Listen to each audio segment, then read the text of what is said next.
Ang kwentong ito ay hango sa totoong buhay. Mula ito sa isa nating kabayan na itago na lang natin sa pangalang Mang Rogelio, taong 1980, Siquijor. Sigaw ng pasyente ang maririnig mula sa tahanan ni Mang Rogelio. Kasalukuyang nakikipaglaban sa mambabarang na ilang buwan nang ginagambala ang dalagita. 13 anyos pa lamang, pero nararanasan na ang kalupitan ng kadiliman. Hindi talaga tayo matatapos kung hindi ka magsasalita. Simple lang naman ang tanong ko. Wika ni Mang Rogelio, sabay diin ng palito na nakatusok sa daliri ng pasyente. Sumapi sa katawan nito ang kamalayan ng mambabarang, kaso kahit ilang ulit pang tanungin, ayaw magsalita.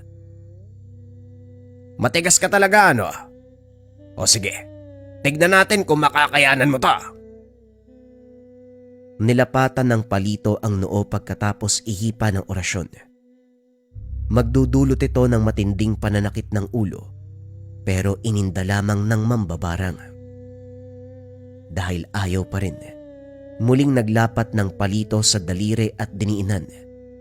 Sa puntong ito, ang kaluluwa ang punteriya, pilit hinahatak palabas sa katawan. Oo na. Sasabihin ko na. Mahal ko ang dalagang yan pero ayaw niya sa akin. Hindi pumayag ang mga magulang. Kung hindi man siya magiging sa akin, mas mabuti pang magdusa na lang. Aray ko! Talagang animal ka, no? Dinamay mo pa ang bata sa kabulastugan mo. Matanda ka na, kaya wag ka nang kumaringkeng sa mas bata sa'yo. Nakakaya ka. Sa pagkakataong ito, pinatawad ni Mang Rogelio ang mambabarang. Ibinalik ng doble ang sumpa para maranasan ang sariling kalupitan. Hindi nagtagal, nawalan ng malay ang pasyenteng dalaga, kasabay ng pag-alis sa katawan ang sapi. Binigyan ng paunang lunas upang magamot ang karamdaman. Papang, ang husay niyo po talaga. Isang pasyente na naman ang napagaling. Tapos may mambabarang na namatay. Ilang araw po bang binigay niyong pagdurusa sa halimaw na yun? Tanong ng 15 anyos na anak, si Luis. Mamayang paglubog ng araw, paglalamayan na ang inutil na yon. Nakakainit ng ulo yung rason. Pinadapuan ng sakit ng dalagita dahil ayaw siyang mahalin pabalik. Sino ba naman papayag sa ganon? Si Raulong yan, oo. Yung boses po niya parang kakilala ko eh. Hindi kaya si Mang Pablito yun? Hindi man niya aminin pero halatang mambabarang. Siya naman talaga yun eh. Walang binanggit na pangalan kanina, pero makikilala mo sa timbre ng boses eh. Bukas sa bukas, magtatayo tayo ng silungan sa harapan ng bahay niyan para sa lamay. Nagtunog masama tayo nito, Papang eh. Hindi naman sa iniling natin ang kamatayan para sa iba. Sadyang binigyan lang natin siya ng kalalagyan. Tama nga naman. O siya, iligpit mo na lang mga kalat sa loob. Magpupunta lang ako sa kusina para magluto. Kagaya ng napag-usapan, pagsapit ng hapon bali-balita sa kapitbahay ang pagkamatay ni Mang Pablito. Natagpuan sa sariling tahanan, wala ng buhay. Kasalukuyang nasa morgue ang katawan. Naghahanda naman ang naiwang asawa para sa pag-aasikaso ng magaganap na lamay. Bilang respeto na rin sa dating pagkakaibigan, nakiramay si Mang Rogelio. Wala namang ni isang naghinala sa kanya. Nakikiramay ako, Aling Pasing. Hindi pa naman masyadong matanda si Paring Pablito pero ito na ang inabot. Napaaga ang pagtawag ng Diyos sa kanya. Wika ni Mang Rogelio nang lapitan ang dating asawa nito. Tatawagin ba siya ng Diyos? Duda ko sa sinabi mo. Walang Diyos na tatawag sa taong sumasamba sa demonyo. Ang daming kasalanan ng taong yan eh. Siningil na siya kaya namatay. Napataas ang kilay ni Mang Rogelio sa tugon ng matanda. Hindi inaasahan na maging ito ay may galit sa dating asawa. Kung makapagsalita naman kayo, parang hindi mo minahal noon. Ikaw pa nga ang nanuyo sa halip na si paring Pablito. Noon yon, nung panahon na wala ko sa tamang pag-iisip, siya ang pinakamalaki kong pagsisisi. Ginayuma yata ako ng animal eh. Kung maaga ko lang nalaman na mambabarang siya, hindi na ako nagpatangay sa masamang hangin. Nasusuka nga ako eh. Nag-aalala pa ako noon. Bakit ba ako naakit sa pesteng yan? Natawa si Mang Rogelio. Pagkatapos ng usapan, nagpaalam na rin dahil may nag-aantay na pasyente sa bahay.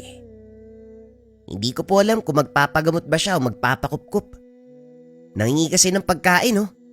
Inubos na nga, kinulang pa. Wika ni Luis sa ama. Tinignan ni Mang Rogelio ang kusina. Naroon ang isang may edad na lalaki. Umiinom ng tubig habang nakataas sa mesa ang mga paa. Hinahagod pa nito ang malaking tiyan. Halatang busog na busog. Mawalang galang na po, senyorito. Baka pwedeng ibaba ang mga paa. Nasa pagkaho. Ako nga pala si Rogelio. Ano ang sadya mo sa tahanan ko? Pasimple niyang tinignan si Mang Rogelio.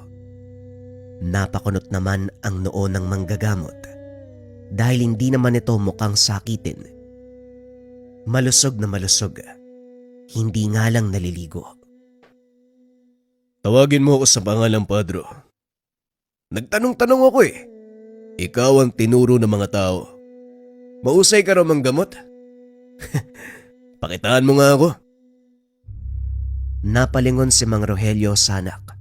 Lumapit para magtanong. Sino ba tong kupal na to? Masama ang ugali ah. Saan ba siya galing? Malay ko, basta na lang yung pumasok eh, magpapagamot daw. Mukha namang malusog at masigla. Ano po ba ang sabi? Hinahamon ako. Maganda ka nga ng pamalo dyan. Kung buwang ito, huwag ka magdadalawang isip na itaboy. Binalingan ni Mang Rogelio ang matanda. Naupo sa tapat at nakaramdam. Ipakita mo kung gaano ka kahusay. Kung magugustuhan ko ang pamamaraan mo, alokin kita ng trabaho na hindi mo pagsisisihan. Kung makapagsalita ka, parang ang laki mong tao sa lipunan. Sino ka nga ba? Hindi ako basta-basta tumatanggap ng bisita, lalo na kung masama ang ugali. Pakibaba ang mga pa. Baka hindi kita matansya. Wika ni Mang Rogelio. Dahan-dahang binaba ni Mang Padro ang mga binti. Sa sityong pinanggalingan ko, maraming nagkakasakit. Kailangan ko ng taong gagamot sa kanila, yung dalubhasa sa pagtaboy ng sakuna. Kung ikaw na ang hinahanap ko, sumama ka sa akin. Pagalingin mo mga tao. Napabuntong hininga si Mang Rogelio. Mga tao mo, isa ka bang kapitada? Saang lugar ka pa nanggaling? Imposible naman na wala ka nakasalubong na ibang manggagamot. Naparito ka pa talaga. Tapatin mo nga ako, Manong. Ano ba talaga sadya mo? Kakasabi ko lang. Meron bang diferensyang pandinig mo o sadyang hirap kang umunawa? Muling napahugot ng hininga si Mang Rogelio. Naiinis sa asal ng kausap. Paano naman ako makakasiguro na nagsasabi ka ng katotohanan? Marami ng loko-loko at balasuba sa mundo, kaya mahirap maniwala ka agad. Ganun ba? May namang ugaling ganyan. Hindi ka madaling maiisan. Humahaba na ang usapan. Kung may balak kang tumulong, pumunta ka sa lugar namin. Ihintayin kita sa loob ng 3 araw. Kung hindi ka darating, hahanap ako ng iba. Wika nito. Inayos ang sombrero at saka walang paalam na umalis. Nasundan na lamang ng tingin. Napailing si Mang Rogelio. Maiksi lang ang pag-uusap, pero parang nakahanap ka ng katapat mo, Papang. Ang lakas ng tama nun ah. Hindi ko alam. Sinabi lang ang pangalan niya eh. Hayaan mo na. Baka walang magawa sa buhay. Magsara ka ng pintuan, baka bumalik pa yan. Ang hirap pa naman pakisabahan. Nakakapikon. Lumipas ang gabi. Hindi mapakali si Mang Rogelio. Binabagabag sa sinabi ni Mang Padro. Hindi malinaw ang napag-usapan kaya nag-aalangan.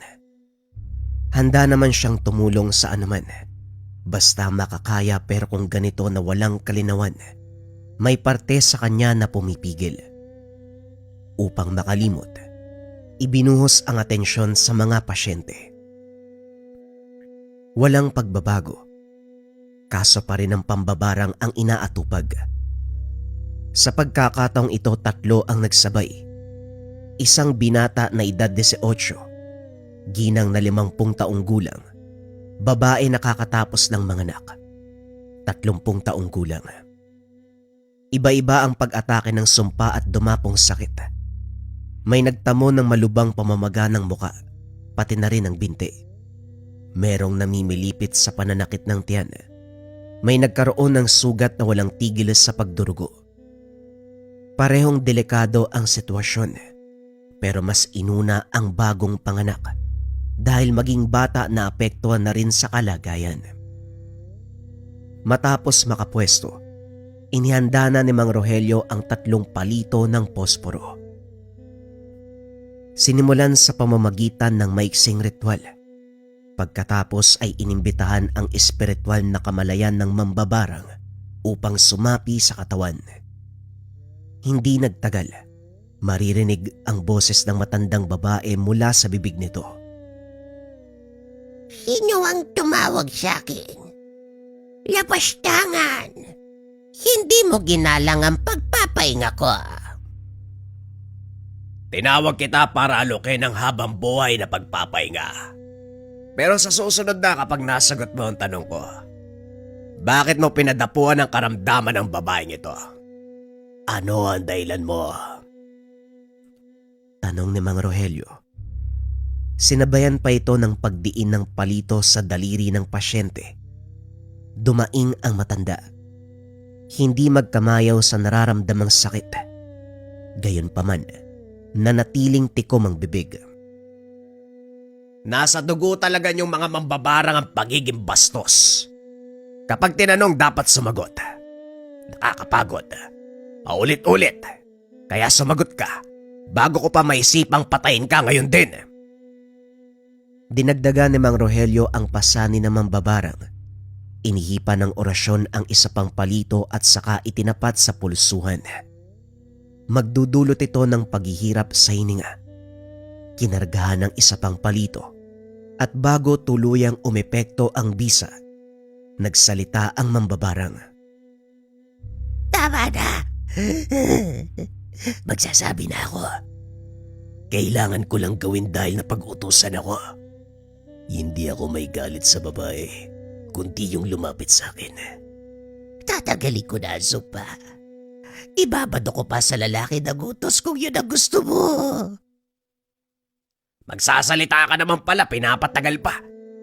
Hindi mo kailangang ibalik sa lalaki ang ginawa niya sa babae. Sabihin mo lang sa akin kung ano ang pangalan. Ako na mismo ang magpapataw ng parusa. Pero hindi ibig sabihin tapos na tayo. Kailangan mo pa rin pagbayaran ng kasalanan mo. Sandali. Bakit kailangan pa ng ganyan? Pakikipagtulungan na nga ako eh. Huwag mo na akong parusahan. Pag-usapan natin to. Nung pinagdapuan mo ng karamdaman ng babae, kinausap mo ba siya? Wala sa bokabularyo ko makipagkasundo sa katulad mong animal. Kung ako sa'yo, magtawag ka na ng kung sinong Poncio Pilatong magsasalba sa'yo. Tinapos ni Mang Rogelio ang ritual sa pamamagitan ng pag-ihip ng noo ng pasyente. Inusalan. Muling inihipan. Nawalan ng malay ang babae. Pagkamulat ay bumalik na sa sarili. Inagapan ng karamdaman nito. Pinagpahinga muna sa tabi dahil ang iba naman ang inasikaso. Nagbuntong hiningang tinitigan ni Mang Rogelio ang magkabilang binti ng binata. Namamaga ito at nagsusugat. Kita na ang laman. Walang humpay sa pagtulo ang nana. Inuuod na rin. Ang malala pa, napakatapang ng amoy. Naganda ng 3 palito. Kinargahan ng orasyon at inilapat sa pasyente.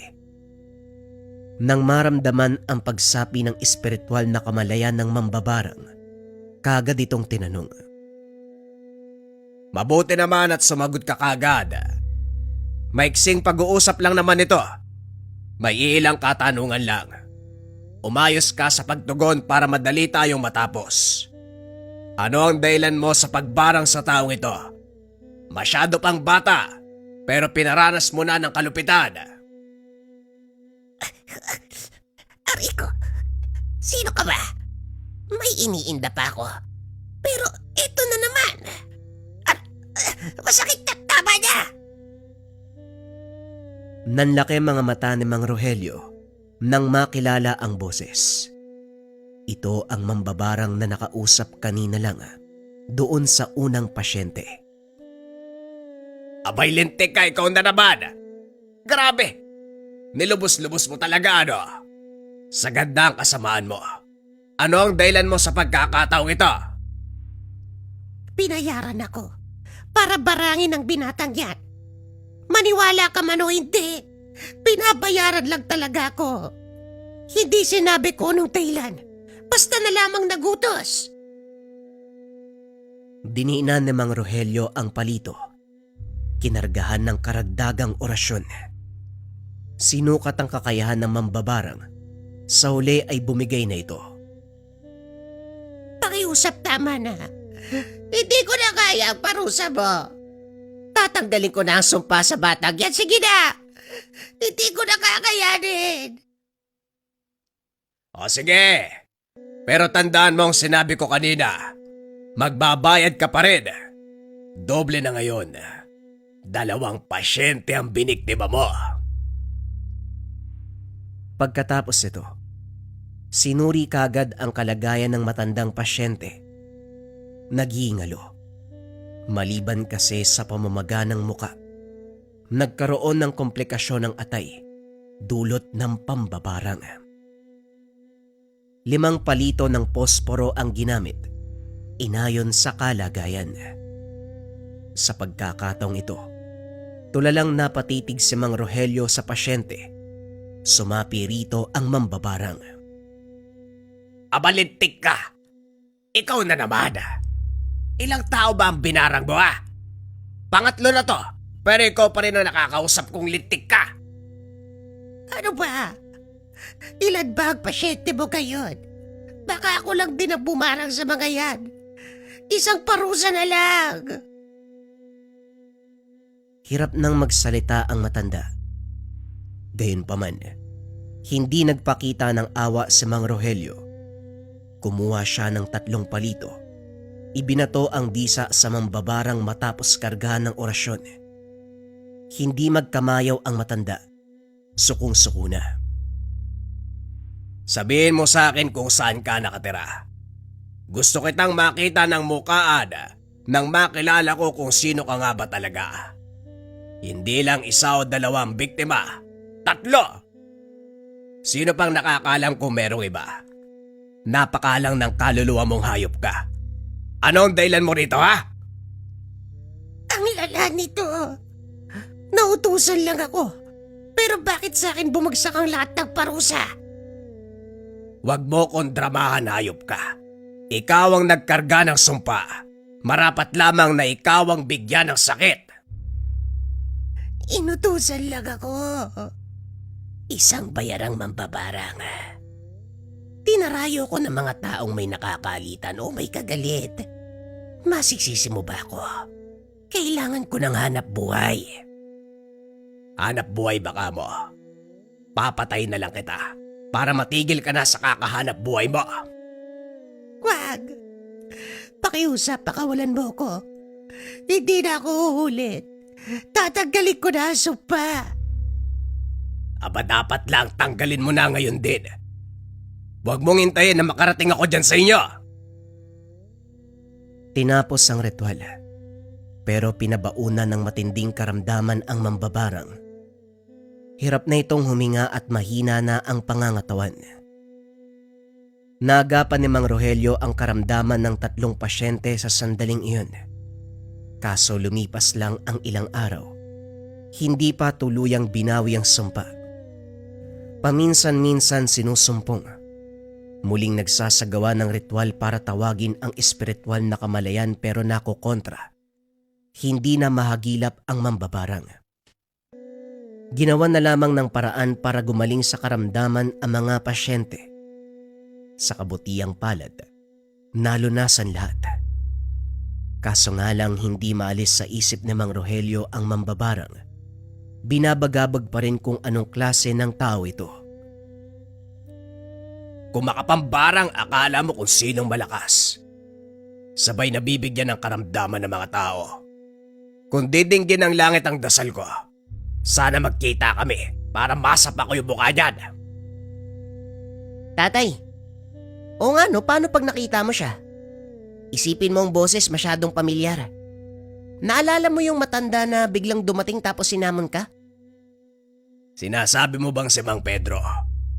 Paano naman naging siya? Boses babae yung mambabara. Tapos yung sa kanya, masyadong brusko at malalim. Papang, pareho po ang timbre ng boses nila. Tungkol saan nga ba'y napag-usapan nyo nung gabi? Malay natin, konektado yan sa nangyayari sa mga pasyente mo. Sa sinabi ni Luis, napaisip ang matanda. Binalikan ng pag-uusap sa pagitan nila ni Mang Pedro. Hinambing ang timbre ng 2 boses. Sumang-ayon sa anak dahil magkaparehong magkapareho. Pero lalaki naman si Mang Pedro. Kung ganun nga, posibleng kapatid o kaanak niya mambabarag. Sandali, meron siyang binigay na lugar, hindi ba? Eh di puntahan po natin. Alam mo naman pala kung saan nakatira yung matanda eh. Ano gagawin natin doon, lulusob? Ganon. Hindi po. Pumayag ka sa gusto ni Mang Pedro. Sakyan mo ang plano niya. Malay natin, may makuha tayong impormasyon na magtuturo kung sino ang mambabarang. Ayos ah. Kahit pangit yung mukha mo, may silbi ka pa rin. O sige, mag-impake ka dahil pupuntahan natin ang matanda. Kung makapangit, akala mo di ako nagmana sa kanya. Pareho lang naman tayo ng muka. Pinuntahan nila ang karatig bayan. Nahirapan pang tuntunin ng tahanan dahil sa sukal at walang matinong patutunguan. Pabalik-balik ng daanan kung saan saang direksyon kasi itinuro ng mga tambay kaya naliligaw. Gayunpaman, nahanap pa rin sa bandang huli. Lagpas 3 araw kaya hindi na kita kailangan. Nakahanap na ako ng taong gumamot sa aking mga tao. Kakarating nyo lang, pero pwede na kayong umalis. Pasensya na kung hindi ako umabot, pero hindi mo kami pwedeng palisin. May mga katanungan ako tungkol sa importanteng bagay. Sa pakiwari ko kasi, kilala mo ang mambabarang na walang habas sa pambibiktima sa mga pasyente ko. Kagad kinalabit ni Luis ang ama. Pang, hindi naman ganito yung napag-usapan natin. Masyado kang atat.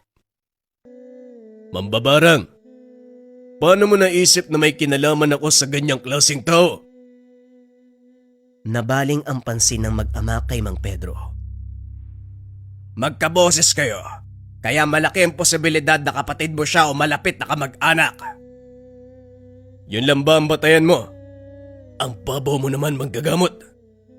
Sa pagkakatanda ko, ang sabi ng mga taong napagtanungan mahusay ka. Magaling sa ganitong larangan. Pero ang batayan napakababaw. Kung talagang wala kang kinalaman, ipakilala mo sa amin ang mga kasama mo sa bahay. Susuriin ko ang katauhan ng bawat isa. At kapag nagkamali, alis kami. Inakala ni Mang Rogelio na hindi kakagat ang matanda. Pero laking gulat dahil pumayag ito. Pinagbuksan ang pinto at saka pinatuloy. Wala ni isang naratnan sa loob. Masyadong malinis at iilan lang ang gamit. Sakto sa isang tao. Wala po ba kayong kasama rito? Mag-isa ka lang po sa bahay? Mang Pedro? Ako lang mag-isa. Mula pa pagkabinata. Kaya wala kayong mapapala sa pananatili dito. Nagbuntong hininga si Mang Rogelio. Kagad namang bumulong ang anak. Papang, parang nagkamali ako ng hinala. Pasensya na po kung umabot tayo sa ganito. Kung talagang sigurado kayo na magkatimbre kami ng boses na mambabarang, maaari ko kayong tulungan. Marami akong kilala na nag-aaral ng kampo ng kaliwa. May ilang katimbre ko. Pwede ko kayong ipakilala kung gusto nyo. Ano ba talaga ang papel mo sa lugar na ito? Nabanggit mo kasi na naghahanap ka ng manggagamot para sa mga tao mo. Isa ka bang kapitan dito? Hindi. Pero marami akong kakilala at may respeto sa akin bilang tao. Ano na ang balak nyo? Tatanggapin nyo ba ang alok ko o hindi? Kung talagang makakatulong ka sa amin, sige. Pero tandaan mo, kaya kitang parusahan sa sandaling malaman ko na niloloko mo kami. Huwag mo kong pagbantaan. Hindi ka naman nakakatakot. May bakanting kwarto dyan sa kabila. Doon kayo matulog. Hindi dinadalaw ng antok si Mang Rogelio, gawa ng namamahay. Samantalang ang anak ay himbing na himbing. Bubuksan na sana ang bintana nang marinig ang usapan sa labas. Nakilala niya ang boses ni Mang Pedro. Ganun na lamang ang panlalaki ng mga mata. Dahil ang isa pang boses, kagayang-kagaya ng samambabarang. Hiningian kita ng tulong, pero hindi ka bumisita sa akin. Tignan mo ang kalagayan ko ngayon, Pedro. Kalahati na lamang ng katawan ko ang buhay dahil sa pesteng manggagamot na yon. Mabuti na lang nagawa ko pang kontrahin bago ako tuluyang napatay ng sumpa niya. Pagkapatid ba talaga tayo? Hindi mo na ako kinilala. Ang pagiging magkapatid natin, yan ang pinagsisisihan ko sa tanang buhay na mayroon ako. Nakakasuka ka. Alam mo yan. Ang pagiging mambabarang mo ang pinakakinakagalit ko. Pilit kong iniwasan na masundan ang yapak ng mga magulang natin pero ito ka. Niyayakap mo ang kasamaan. Para alam mo, may pinatuloy ako manggagamot. Ikaw ang hinahanap niya. Kumanta ka dahil nalalapit na ang kamatayan mo. Hayop ka. Wala kang puso. Wala kang awa sa kapatid mo. Isusumpa kita. Isusumpa kita. Dali-daling lumabas si Mang Rogelio upang hulihin ang mambabarang, kaso si Mang Pedro na lamang ang naabutan. Tama nga ako. Kapatid mo ang mambabarang. Alam mong siya ang pakay ko, pero bakit mo pinatakas? Wala sa usapan na kasama ako sa paghuli. Tutulong lang ako.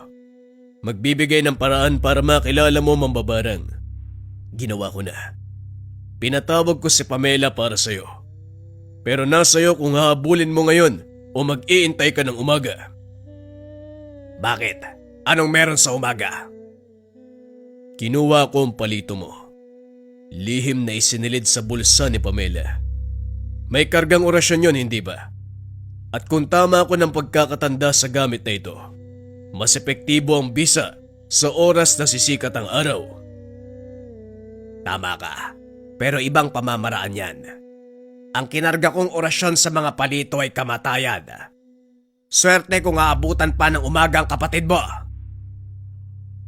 Huwag mo nang hilingin dahil baka matatagalan pa ang sadya mo sa lugar na ito. Ginising ni Mang Rogelio ang anak.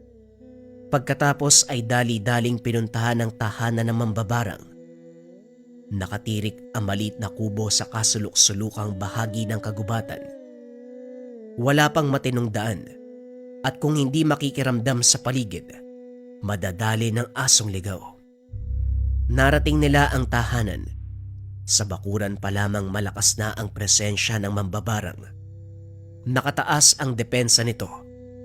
Nagpainit sa dalang palito ni Mang Rogelio. Kita mo nga naman, nakahanda na ang matandang to. Luis, diyan ka lang. Huwag lumagpas sa baging ito dahil may sumpa ng barang. Maging si Mang Rogelio ay maingat sa paghakbang. Hindi rin basta-basta nilanghap ang hangin dahil nagkalat ang sumpa ng barang. Hindi nagtagal.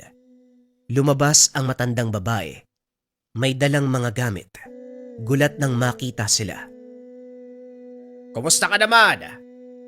Ilang beses na tayo nag-usap. Siguro naman nakikilala mo ko. Hindi nakapagsalita ang mambabarang.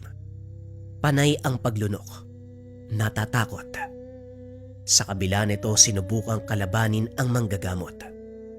Binato ng orasyon si Mang Rogelio, kaso nga lang madaling nakontra.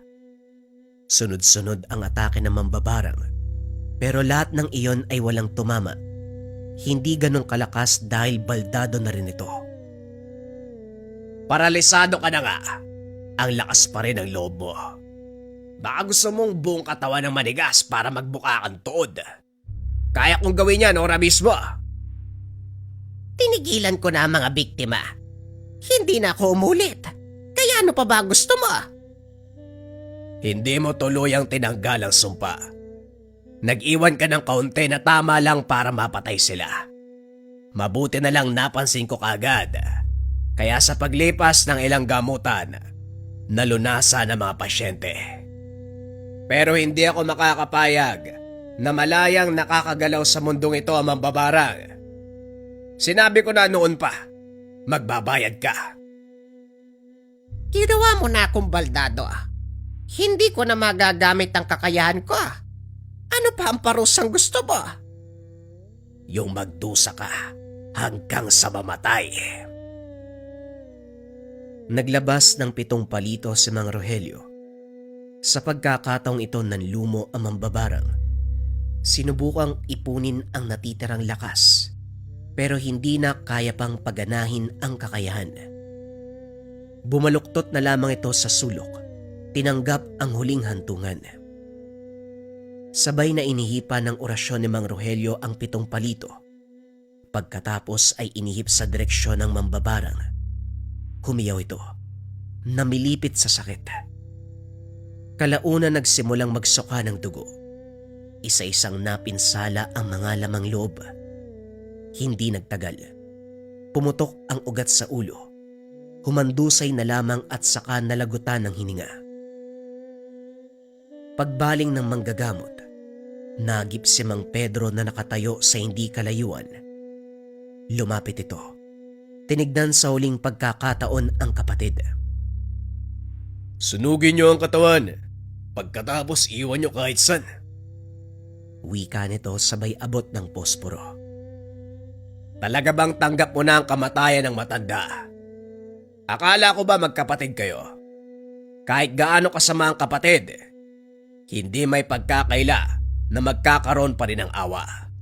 Pero ikaw, dapat bang kawa ng taong naging dahilan para magkasakit ang marami? Hindi lang nga nagkakasakit eh. May namamatay pa. Wala siyang pinipili. Kahit kadugo bibiktimahin. Ipinanganak kaming magkapatid. Pero kailanman hindi ko siya kikilalanin. Napabuntong hininga si Mang Rogelio. Naintindihan ang himutok ng matanda. Katulad ng sinabi nito, sinunog nila ang katawan at saka inilibing sa silong ng tahanan. Pagkatapos magpaalam ay umuwi na rin sila. Habang tanaw ang malawak na taniman sa bakuran, napailing na lamang. Hindi makapaniwala si Mang Rogelio na makakainkwentro ng ganong klase ng magkakapatid. Ang isa ay kampo ng kaliwa, samantalang ang isa, humiling na merong maglakas ng loob sa pagligpit nito. Masama man kung titignan ang ganitong relasyon, lalo pat magkakapamilya. Sang-ayon ang manggagamot kay Mang Pedro. Kahit kaduguman natin ang tao, Kung pumanig sa kaliwa, huwag tayong magdadalawang isip na patayin.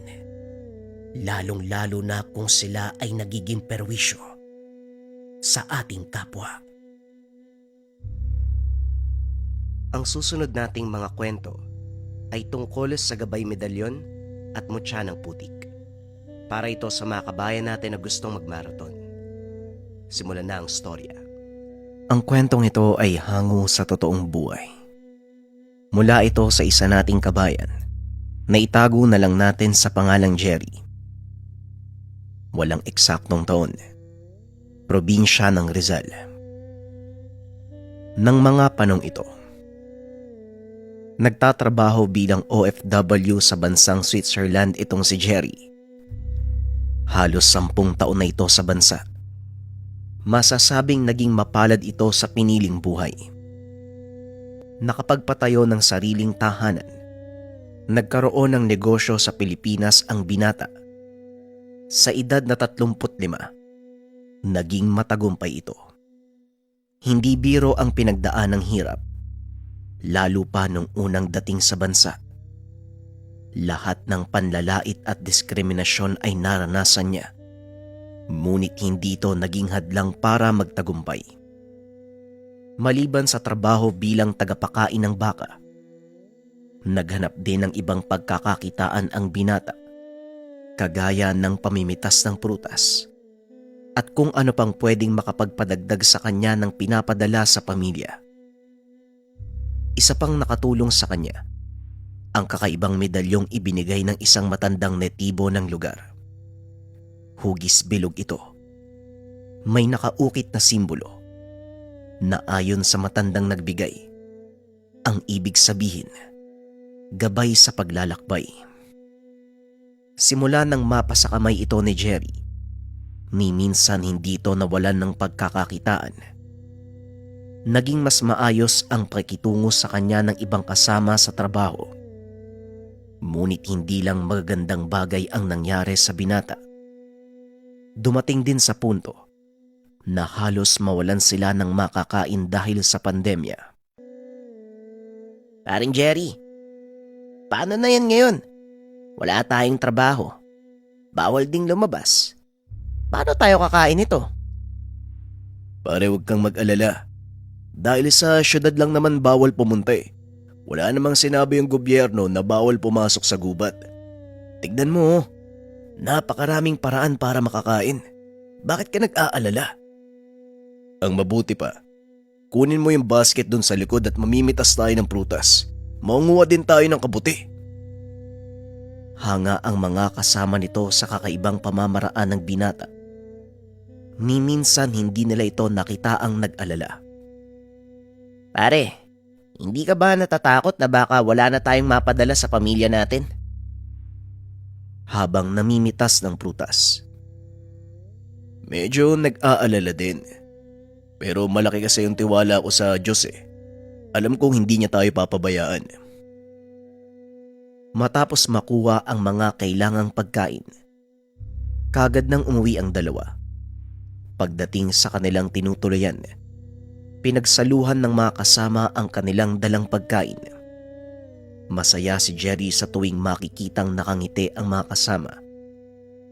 Alam nito sa sarili na kahit papano nakapagbibigay siya ng pag-asa sa mga ito. Ngunit isang pangyayari ang naganap. Nakamuntikang maging sanhi ng kamatayan ng binata. Ito ay nang minsan silang mamingwit kasama ang ilang kaibigan. Naganap ng magandang pwesto ang mga ito at dahil malakas ang agos sa ilog, pinili nilang umakyat sa bandang itaas. Nang marating nila ang bahagi kung saan medyo mabagal ang agos, nagsimulang mamingwit ang pangkat. Naghanap si Jerry ng magandang pwesto. Nakita nito ang patay na punong nakadantay sa ilog. Ito ang piniling pwesto ng binata. Sa kasamaang palad, hindi nito na malayang marupok ang sangang kinakatayuan, kaya dire-diretso itong bumagsak sa tubig. Hindi alam ng mga kasama ang nangyari sa kanya dahil napakalayo ng mga ito. Ayaw din niyang gumawa ng ingay dahil baka marinig sila ng mga ranger na nag-iikot sa paligid. Sa hindi inaasahang pagkakataon, tinangay ng agos ang binata pababa sa kabundukan. Tumama pa sa bato ang ulo nito, dahilan para mawalan ng malay. Nang makabalik sa ulirat ang binata, nakasampa na ito sa pangpang. Gumapang si Jerry paakyat. Pilit inaalala kung ano ang nangyari. Inikot nito ang tingin. Napagtantong hindi siya pamilyar sa lugar. Magdidilim na ng mga oras na yun. Kaya nagsimula ng mag-alala ang binata sa kanyang mga kasama. Hindi nito alintana ang maligaw sa gubat. Dahil kahit papano, may alam ito kung paanong makakaligtas sa ganong kalagayan.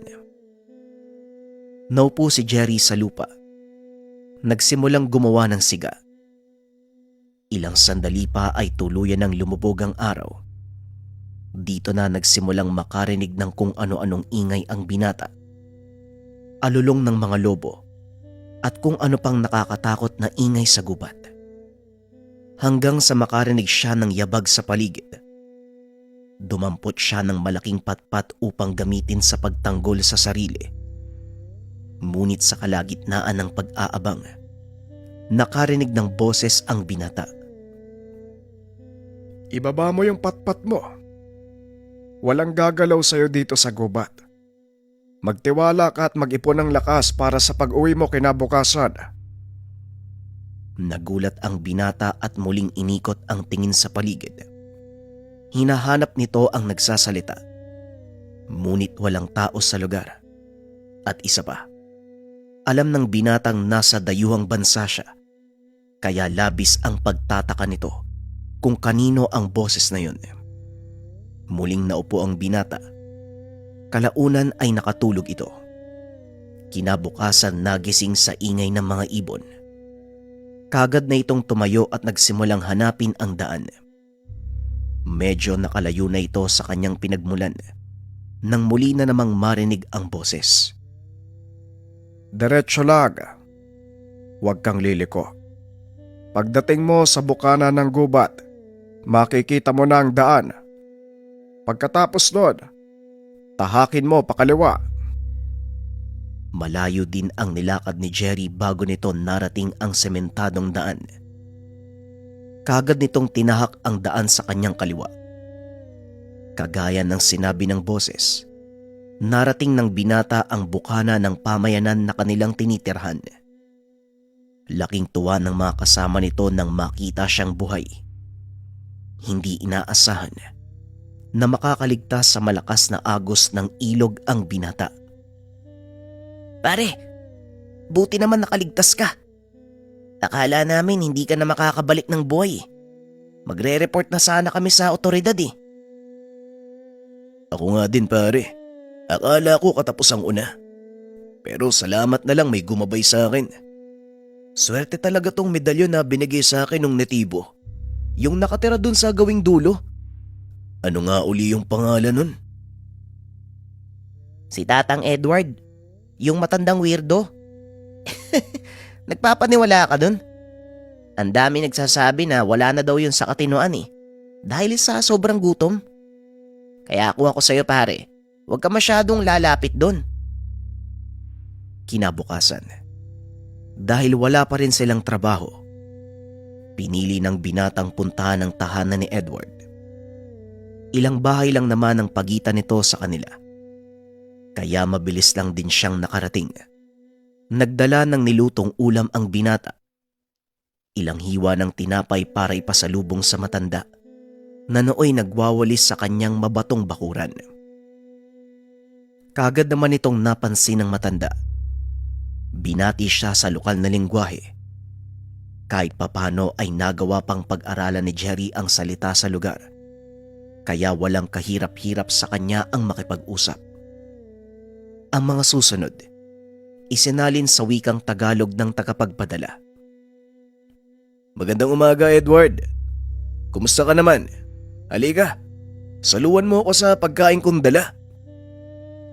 Kaugalian sa pamayanang iyon na kapag nagdala ka ng pagkain, kailangan mong sabayan sa hapag ang taong pinagdalhan mo nito bilang tanda ng respeto. Sige, tumuloy ka sa bahay. Mabuti naman at nakalabas ka sa bahay mo, no? Ano, kumusta? Habang kumakain, sinamantala ni Jerry ang pagkakataon upang magtanong sa matanda tungkol sa ibinigay nitong medalyon. Edward, gusto ko sanang marinig yung kwento mo tungkol sa simbolo na nasa medalyon. Marami naman akong oras ngayon eh.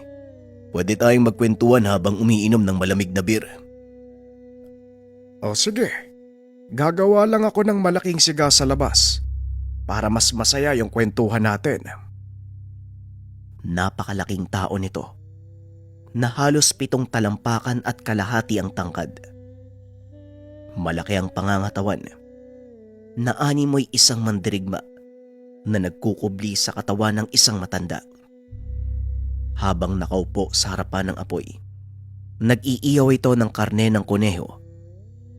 Masayang nagtawanan ang dalawa. Nang bahagyang malasing si Edward, nagsimula na itong magkwento.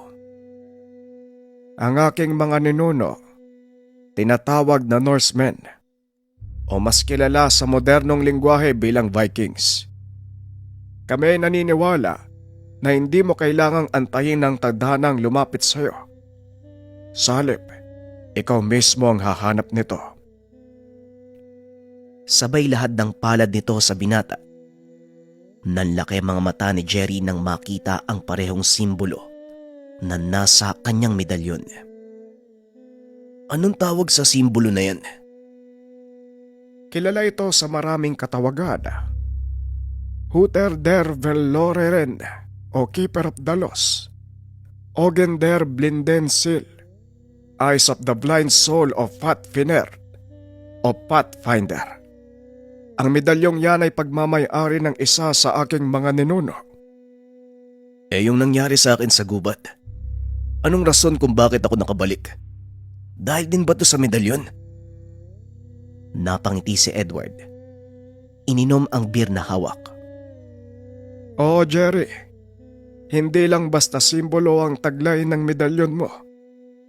Isa itong makapangyarihan selyo na maaaring magbukas hindi lang ng panibagong landas, kundi mga oportunidad sa mga kagaya mong malawak ang pag-unawa sa buhay. Bagaman nahihirapang maniwala ang binata sa mga sinasabi nito, minabuti na lang niyang panghawakan ang salita ng matandang Sueso. Ngunit hindi pa rin tumigil ang binata sa paghahanap ng patunay. Isang hapon dumating ang kanilang besor. Sinabing tuluyan ng magsasara ang farm na pinagtatrabahuan. Malungkot na balita ito para sa iba nilang mga kasama. Ngunit bago ito umalis ay tinawag niya si Jerry. Kinausap sa labas ng tahanan. Jerry, gusto kong lumipat ka sa kabilang farm na pagtatrabahuan ko. Lilipat din kasi ako eh. Nirekomenda kita sa may-ari. Huwag ka mag-alala dahil kaibigan ko yon. Napaisip ang binata dahil naaawa ito sa mga kasamahan. Paano naman po yung mga kasama ko? Kawawa naman po sila, walang mga trabaho. Paano po sila kakain? Ang sabi ng besor na labis na ikinagulat ni Jerry. Huwag mo silang alalahanin. Isipin mo lang yung sarili mo, Jerry. Gusto mo bang makauwi ng walang dalang pera? Bahala na sila sa buhay nila. Sira ulo ka pala eh. Kapwa Pilipino yung mga yan, no? Tapos ganyan yung sasabihin mo. Pabayaan sila. Anong klaseng tao ka? Ikaw ang bisor namin dito at sa'yo kami umaasa. Kahit papaano naman sana magkaroon ka ng awa sa mga kababayan mo. Diyan ka na nga. Sabay lakad papasok sa tahanan. Kinausap nito ang mga kasama. O pre, anong sabi sa'yo ni Bisor? Parang nagtalo pa kayong dalawa. Gusto niya akong kunin sa lilipatan niyang farm. Pero iiwan niya kayo. Hindi naman ako makakapayag ng ganun, no? Magkakasama tayo dito. Kaya kung magugutom kayo, mas pipiliin kong magutom ng kasama niyo. Pero pare, paano naman yung pamilya mo? Huwag mo kaming alalahanin. Tama naman si Bisor eh. Isipin mo yung sarili mo. Pre, yung pamilya ko nasa maayos na kalagayan. Hindi na nila kailangan ng suporta. Sarili ko na lang yung inaalala ko dito eh. At kayo bilang kasama ko. Kaya naman kung papayag kayo, sabay-sabay tayong uwi ng Pinas pagkatapos itong pandemya. Akong bahala sa inyo. Sa ngayon tiis muna. Sana lang gabayan tayo ng Diyos na makahanap ng matinong trabaho. Malakas ang pananalig nito sa Diyos. Alam niyang hindi siya papabayaan. Kaya naman hindi niya tinanggihan ang alok ng Bisor. Pinili nitong magtiis kasama ang mga kapwa Pilipino. Ilang buwan ang lumipas. Wala pa ring pagbabago. Hindi pa ibinababa ng pamahalaan ang alerto ng pandemya sa lugar. Ngunit isang hapon, habang nagsisibak ng kahoy na gagamiting pampainit sa kanilang tahanan, may magarang sasakyang dumating. Meron ding isang swesong nakasuot ng magarang damit. Ang mga usapan ay isinalin sa wikang Tagalog. Magandang umaga. Dito ba nakatira si Jerry? Ako po yung hinahanap nyo. Ano pong may tutulong ko? Ang totoo, ako ang may maitutulong sa'yo. Yan ay kung tatanggapin mo ang alok kong trabaho. Napakunot ang noo ng binata. Sa isip nito, baka ito na ang matagal na hinihintay. Ano po bang trabaho yung inaalok nyo? Ako ang nakabili ng farm na pinagtatrabahuhan mo. Nakita kong isa ka sa may pinakamagandang record. Nangangailangan ako ng mapagkakatiwalaang Bisor. Pwede ka ba? Napalingon si Jerry sa mga kasama na nooy nanonood lang sa kanila habang nag-uusap. Kung kukunin niyo po akong Bisor, mangangailangan po ako ng mga mapagkakatiwalaang tao. Yung kabisado ko yung ugali. Mahirap po kasi makisama sa mga bagong tao eh. Napangiti ang sweso. Tinitigan ang mga kasamahan ng binata. Ayusin nyo na ang mga gamit nyo. Lilipat kayo sa bagong tahanan. Mas malapit sa farm. Mas malaki. Magugustuhan nyo ang lugar. Napatalon ang binata dahil sa sobrang saya. Dali-dali itong tumakbo papasok ng tahanan. Ibinalita sa mga kasamahan ang napag-usapan nila ng sweso. Hindi nila inaasahan ang magandang balita at laking pasasalamat ng mga kaibigan ng binata dahil hindi sila nakalimutan. Salamat talaga pare ha. Sa totoo lang, naniniwala na ako dyan sa medalyon mo. Talagang swerte yung dala sa'yo niyan eh. Napangiti ang binata at tumugon. Wala yan sa medalyon o kahit ano pa man pare. Nasa pananalig mo yan eh. O ano pang hinahantay nyo? Mamaya dadating na yung sundo natin. Kagad nang lumakad sina RG upang ayusin ang mga gamit. Dinala sila sa bagong pinagtatrabahuan. Laking gulat ni Jerry dahil puro makabagong teknolohiya ang laman ng farm. Maging ang pagpapakain sa mga baka, isang pindot lang ng buton. Ngunit hindi naman nahirapan ang binata. Ilang araw lang ang ginugol ng grupo upang pag-aralan ang bagong gamit. Sa paglipas ng mga buwan, naging maunlad ang produksyon ng farm na labis namang ikinatuwa ng bagong may-ari. Alam mo, napakagaan ng kamay mo sa mga hayop, Jerry. Hindi ko akalain na magiging ganito ang aking bakahan. Hindi lang gatas at keso ang ating naiaangkat. Pati na din matataas na uri ng karning baka. Masaya ako sa mga nangyayari. Ayokong matigil ka lang sa pagiging Bisor. Maghanap ka sa mga kasama mo ng papalit sa'yo. Itataas ko ang posisyon mo bilang manager ng buong farm na ito. Hindi makapaniwala ang binata sa nangyayari. Ilang beses pa nitong sinampalang muka para lang mapatunayan na hindi siya nananaginip. Maging ang mga kasama nito, hindi rin makapaniwalang bawat isa sa kanila pinagkalooban ng sariling sasakyan ng may-ari. Ibang klase talaga yung swerte mo pare ha.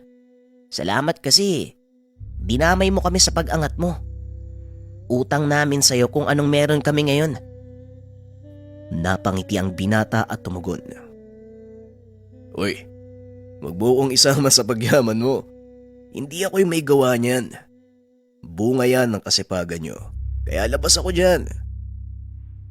Naging maganda ang pamumuhay na mga kasama ni Jerry. Ang ilan sa kanila ay nagawa pang dalhin ang kanilang pamilya sa Switzerland para doon na mamuhay. 1 taon nang nakalipas. Bumalik si Jerry sa dating tinutuluyan. Hinanap nito si Edward para sana isama sa pinagtatrabahuhan. Ngunit wala na ito sa dating tahanan. Nagtanong ang binata sa paligid. Laking gulat nito dahil walang nakakakilala sa matanda. May mga nagsabi pang matagal nang walang nakatira sa lugar. Hindi makapaniwala ang binata sa mga narinig. Mabuti na lang, may hawak itong litrato kasama si Edward. Ipinakita niya ito sa mga nakakatanda. Nanlaki mga mata nang makita ang larawan. Ayon sa matandang nakausap ni Jerry, mahigit 2 taon nang patay ang matanda. Hindi Edward ang pangalan nito, kung hindi Desmond. Kilalang mangkukulam ang matanda mula sa tribo ng mga Norse. Naghanap pa ng ilang taong nakakakilala sa tribong kinabibilangan ng matanda at maswerteng may nakapagpadala sa kanya kung saan namamalagi ang naiwang katribo ni Edward. Lalong naliwanagan si Jerry tungkol sa pagkatao ng matanda. May nakapagsabi din sa kanya na ang pagpapakita ni Edward ay may malalim na kahulugan at ang pinakita nitong medalyon. Nagkatinginan ang mga nakakatanda ng tribo. Sinabing isa ito sa mga nawawalang yaman ng kanilang angkan. At ang taong nakilala ng binata, isa sa kinikilalang pinuno ng grupo. Ito ang napiling tagapangalaga ng medalyong gabay. Isinauli ng binata ang medalyon, ngunit mariing tumanggi ang nakakatanda. Ang rason ng mga ito, siya ang piniling tagapagmana ng medalyon. Ikaw ang pinili ni Desmond na magmay-ari ng medalyon na yan. At ang tangi naming hiling, sa oras na kailangan mo itong ipasa, siguraduhin mong karapat-dapat ang susunod na magmamay-ari nito. Ito ang mga huling salitang binitawan sa kanya ng pinuno ng tribo. Kaya naman mas lumakas ang pananalig nito sa hawak na gamit. Ilang taon pa ang lumipas. Tuluyan ang nawala ang banta ng pandemya sa bansa. Kaya naman pinili ng binatang umuwi sa Pilipinas upang magbakasyon. Ngunit bumalik din ito upang ipagpatuloy ang trabaho. Sa paglipas ng panahon, mas lalong naging maunlad ang pamumuhay ni Jerry na naging daan upang makatulong siya sa maraming kababayan. Ito ay dahil sa pagsisikap at sa tulong na ibinigay sa kanya ng medalyong gabay. Ang kwentong ito ay hango sa totoong buhay. Mula ito sa isa nating kabayan na itago na lang natin sa pangalang Berto. Walang eksaktong taon. Probinsya ng Antique. Berto, ano na naman ba ginawa mo sa kabisera? Laman pulutan ka ng mga manginginom sa bayan. Wala ka ba talagang gagawing matino ba? Palagi mo na lang kaming inilalagay sa kahiyan ng nasira mong nanay. Ito ang mga salitang kadalasang gumigising kay Berto tuwing umaga. Palagi itong nabubungangaan ng kanyang ama dahil na din sa katigasan ng ulo. Simula nang yumao ang ina, tila nawala na ito sa tamang landas. Palaging nasasangkot sa gulo, laman ng kulungan. Kung hindi dahil sa ninong nitong hepe ng pulis, hindi makakalabas ang binata. Yan ka na naman, tay. Ang aga-aga ang ingay mo eh. Paanong hindi mag-iingay, Aber? Kung hindi pa sa akin sinabi ng ninong Arturo mo na nakulong ka na hindi ko pa malalaman. Tay, Tinanong mo ba si Ninong kung bakit ako nakulong? At bakit niya ako pinalabas? Hindi, di ba? Sabay bangon sa higaan. Ano bang nangyayari sa iyong bata ka? Bakit ka ba nagkaganyan? Hindi po ako magkakaganito kung hindi namatay si nanay. Kagaya ng ipinangako ko bago siya ilibing, hindi ako titigil hanggat hindi ako nakakaganti. At upang lubos na maunawaan ang kwento, aatras tayo ng 5 taon. Nang mga panong ito, kasalukuyang hepe ng kapulisan ang ama ni Berto na si Mang Kitong. Masayang namamasyal ang mag-anak nang biglang harangin ng mga hindi kilalang kalalakihan ang kanilang sinasakyan. Pinagbabaril ng mga ito si Mang Berto. Napuruhan ang kanyang ina na naging sanhi ng pagkamatay nito. Kitang-kita ni Berto kung paanong tinapos ng mga mananambang sa kanila ang kanyang ina. Nagawa pa nitong bunutin ang baril ng kanyang ama na noon ay walang malay. Binaril nito ang isa sa mga kalalakian. Tinamaan sa kanang pisngi na nag-iwan ng malaking pilat. Ito ang naging palatandaan ng binata. Simula ng araw na yon, hindi tumigil si Berto sa paghahanap sa mga taong pumatay sa kanyang ina. Napuno ng galit at paghihigante ang kanyang puso hanggang sa tuluyan na itong mapariwara. Ngunit sa kabila ng pagiging sanggano nito, hindi naman maikakaila ang likas na kabutihang loob ng binata. Kadalasan nasasangkot ito sa gulo dahil lang sa pagtulong sa ibang tao. Balik tayo sa kasalukuyan. Pinaliwanag sa akin ng ninong mo kung anong nangyari. Tama ka. Maraming tawang nagpapasalamat dahil nasawata mo yung mga magnanakaw sa bangko. Pero marami din ang nagreklamo dahil nasira mo ang mga ari-arian nila. Hindi porket hindi ka tinatabla ng bala, isusubo mo na sa peligro ang sarili mo.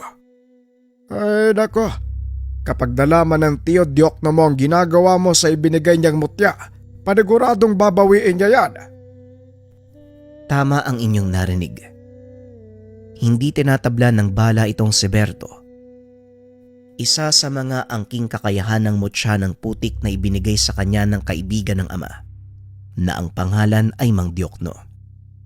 Isa itong antengerong mula sa Masbate. Ipinagkaloob nito ang mutya ng putik kay Berto. Dahil sa kagustuhan nitong makapagigante, palagi itong napapahamak. Ang pangunahing dahilan ni Mang Diokno kung bakit niya ibinigay ang mutya sa binata ay para sa proteksyon. Ngunit kalaunan, natuklasan ni Berto ang ilan pang kakayahan nito na siyang ginamit ng binata upang hanapin ang mga taong pumatay sa kanyang ina. Alam kong maiintindihan ni Mang Diokno kung bakit ako nagkakaganito, tay. At sana kayo din po. Berto anak, hindi tayo dapat mabuhay sa galit at paghihiganti. Kung minsan, kailangan nating matutunang magpatawad. O tay, minsan kailangan nating magpatawad. Pero minsan din, kailangan natin ng kamay na bakal para mabigyan ng hustisya ang mga pangyayaring hindi kayang aksyonan ng mga nasa pwesto. Napapailing na lamang si Mang Kitong sa tuwing nababanggit ito ni Berto dahil alam niyang tama ang sinabi ng binata. Gayunpaman, palagi nitong pinapaalalahanan ng binata na huwag ilalagay ang batas sa kanyang kamay. Tandaan mo ang paalala sa iyo ng tiyo Diokno mo. Hindi niya ibinigay sa iyo ang bertud na yan para sayangin sa walang kabuluhang bagay. Bago nito iwan si Berto sa kwarto. Tuwing hapon lumalabas si Berto upang makipagkita sa kanyang kaibigang si Dario. O Berto, saan naman ang lakad natin ngayon? Wala muna, Dario. Nasermon na naman ako ni tatay kanina eh. Kaya palamig muna tayo. Tama yan, buti pa. pumunta na lang tayo dun sa dati nating tambayan. Ako nang bahala sa Toma. Nakadalensya ako kanina eh. Inawat ito ni Berto.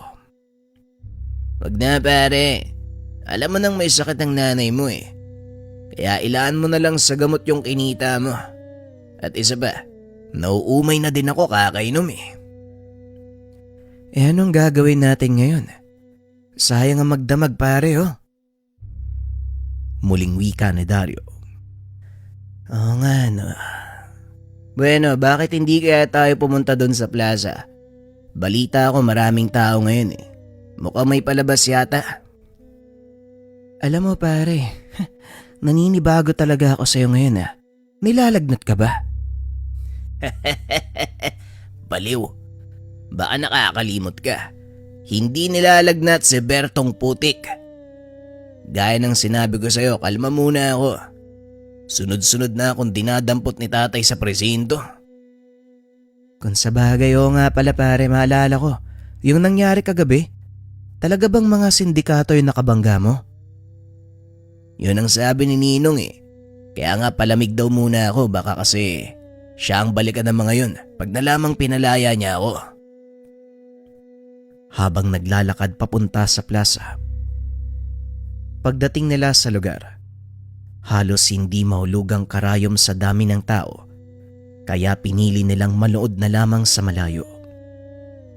Saktong nagsisimula na ang programa at magsasalita na ang alkalde. Isa pa yung walang silbi nating mayor eh. Puro salita. Simula nang maupo, wala ni isang proyektong natapos dito sa bayan. Puro porma, nakitang tao, wala namang gawa. Lingid sa kalaman nito, nakikinig ang isa sa mga tauhan ng mayor.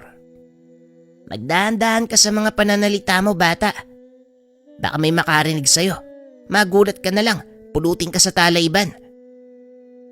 Napalingon si Berto at tumugon. Pasensya na ho. Pero kahit marinig pa ni Mayor ang sinabi ko, wala akong pake. Dahil totoo naman eh. Ikaw nga sabihin mo sa akin, anong nagawa ni Mayor? Anong natapos sa proyekto? Wala, di ba? Tss. Saka, ano bang pake mo sa opinion ko? Halika na nga, Dario. Hindi naman na nagsalita si Dario hanggang sa makarating sila sa lugar na wala ng tao.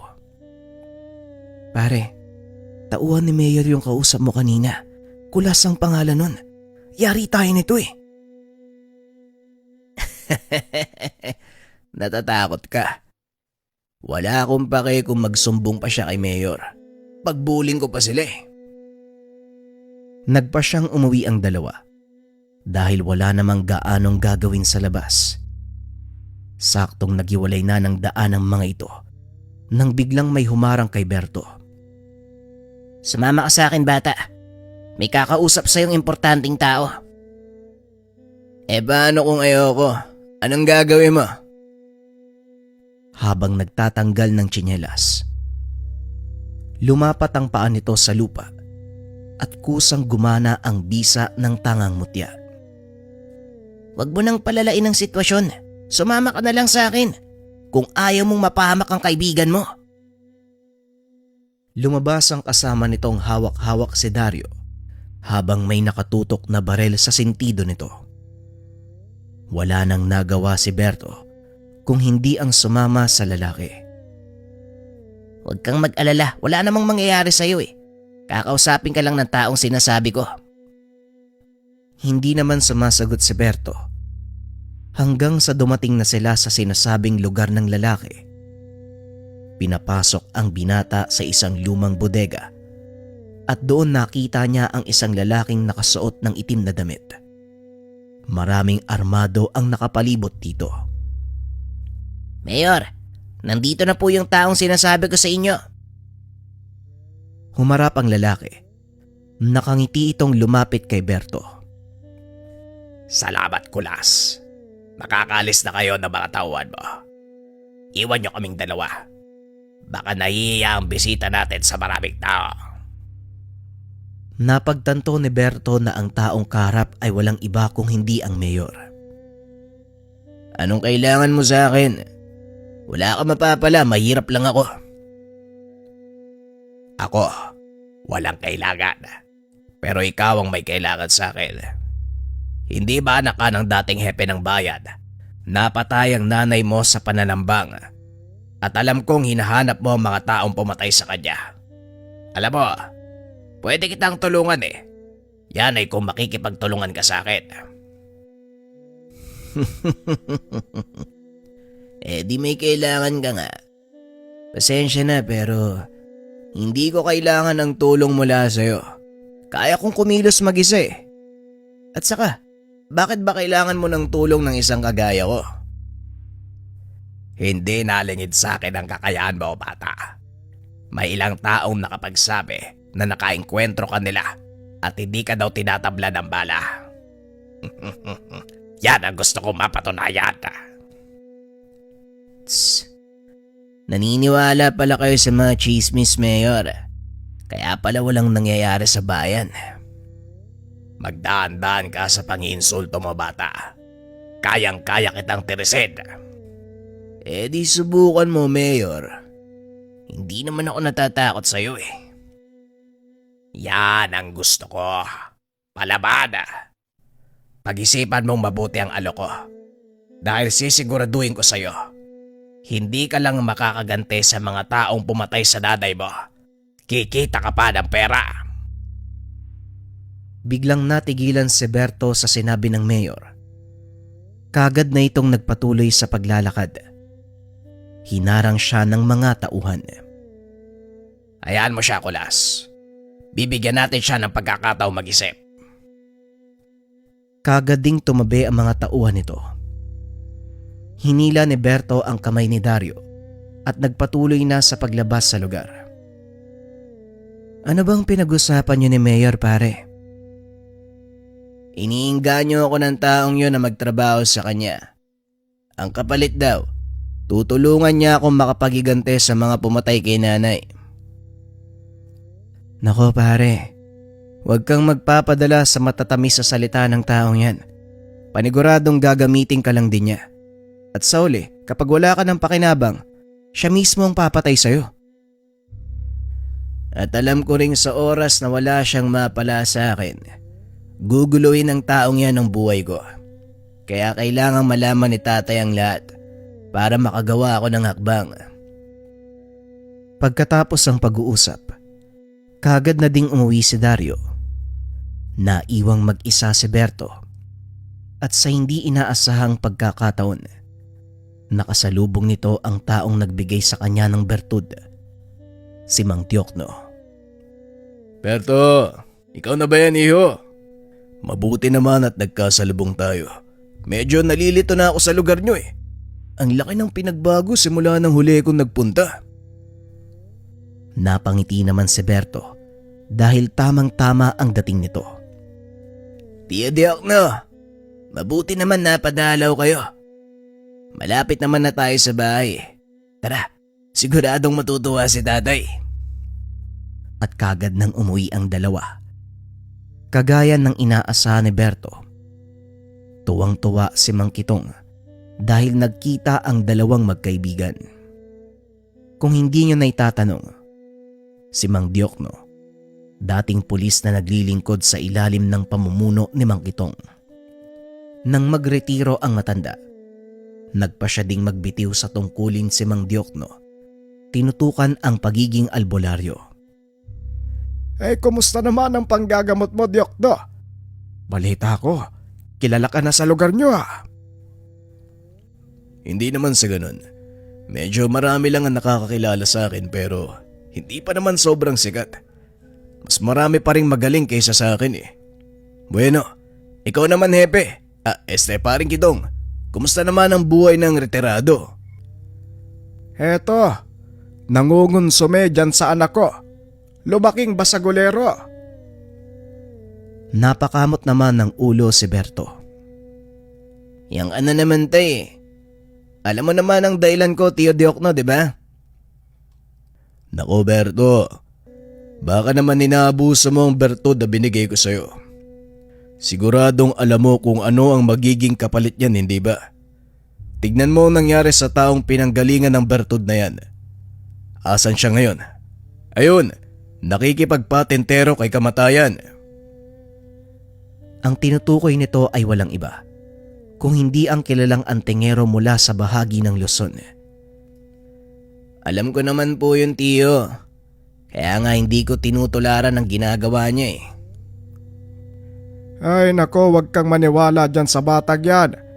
Konti na lang hindi na sila nagkakalayo ng taong yon. Seryosong usapan, Berto ha.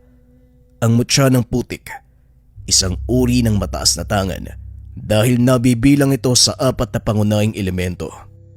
Sa oras na abusuhin mo ito o gamitin sa hindi magandang gawain, paniguradong sisingilin ka nito.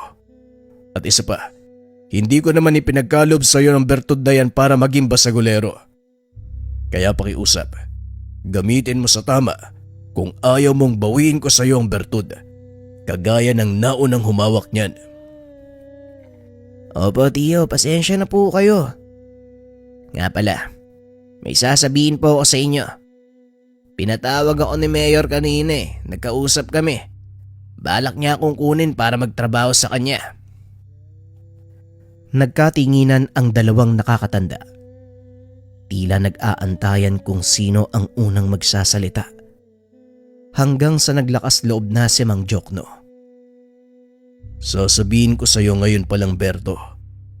Halangang kaluluwa ng taong yun. Bago pa man siya maupo bilang mayor, ilang beses nang nasangkot sa malaking krimen ng taong yan. Kaya kung ako sa iyo, mag-iingat ka. Nakagad namang pinasigundahan ng ama. Tama ang Tio Diokno mo. Maging ang Tio Arturo mo, minsan na din siyang nakabangga. Kaso nga lang, hindi umubra ang bangis niya sa tapang ni Arturo. Alam ko naman po yun, tay. Kaya nga sinasabi ko to sa inyo para humingi ng payo. Kung anong pwede kong gawin. Delikado din kasi ang lagay nyo kung sakaling tanggihan ko ang alok niya. Tanggihan? Sino nagsabing tatanggihan mo siya? Tanggapin mo ang alok na trabaho ni Mayor. Kainin mo siya mula sa loob. Yan lang ang tanging paraan para matalo siya. Nagulat si Berto sa sinabi nito. Hindi niya inaasahan na yon ang payong makukuha mula sa isang dating pulis. Tama ang payo ni Tio Diokno, Berto. Ikaw ang magsisilbing anay sa matibay niyang pundasyon. Sirain mo siya mula sa loob. Sa pagkakataong ito, ibibigay ko ang permiso na gamitin ang mga nalalaman mo. Ito ang pinakatamang gawin, anak. Kaysa naman sayangin mo ang buhay mo sa paghahabol sa mga taong mahirap hanapin. Papasan ba't makakamit din natin ang katarungan. Napangiti si Berto sa sinabi ng ama. May kung anong pumasok sa isipan nito. Kinabukasan, maagang pumunta sa munisipyo ang binata upang kausapin ng mayor. Umaasa ako na may maririnig na magandang balita sa iyo, Berto. Alam kong hindi mo sasayangin ang oras ko para sa walang kwentang bagay. Oo naman, Mayor. Tinatanggap ko ang alok mo. At gusto ko na magsimula sa lalong madaling panahon.